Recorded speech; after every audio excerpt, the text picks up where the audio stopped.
the current Anko Borrower program, which was introduced by the federal government of the Federal Republic of Nigeria through the CBN, has demonstrated a sort of what has never been done before in this country, whereby an Anko is identified first before cultivation. And this is the practice done all over the world.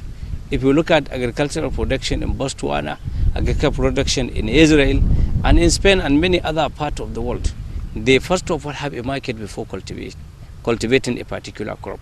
This is what was done this time around. So those who are millers of flowers were first identified, and they show the interest and readiness to take away, from the farmers, whatever they have cultivated. And secondly, by providing the necessary input. If, for example, the previous arrangement, a farmer who is a real farmer hardly get the required fertilizer or the necessary input.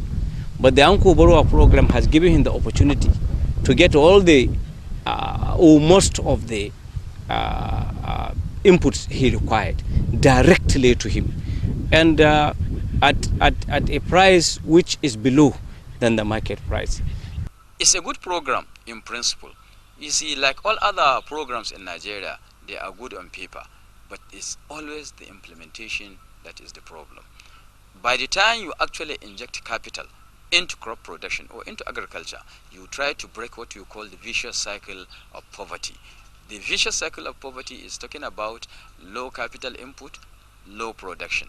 Low production, less profit. And then year in, year out, the production becomes sustainable, peasant production. So, but once you inject capital, the area of cultivation becomes increased, the quantum of production become enhanced, and then the profit margin will significantly rise. And if this is sustained over time, we expect that that actually in a few years' time, great successes are going to be recorded. But only if we put our leg down and ensure that the program is implemented as it is in the drawing board. The state government is keen into Anko Borrower scheme from the Central Bank of Nigeria. So I am encouraging farmers to take advantage of those interventions so that our people will have the maximum benefits. Let us try as much as we can to make the best use of whatever we have.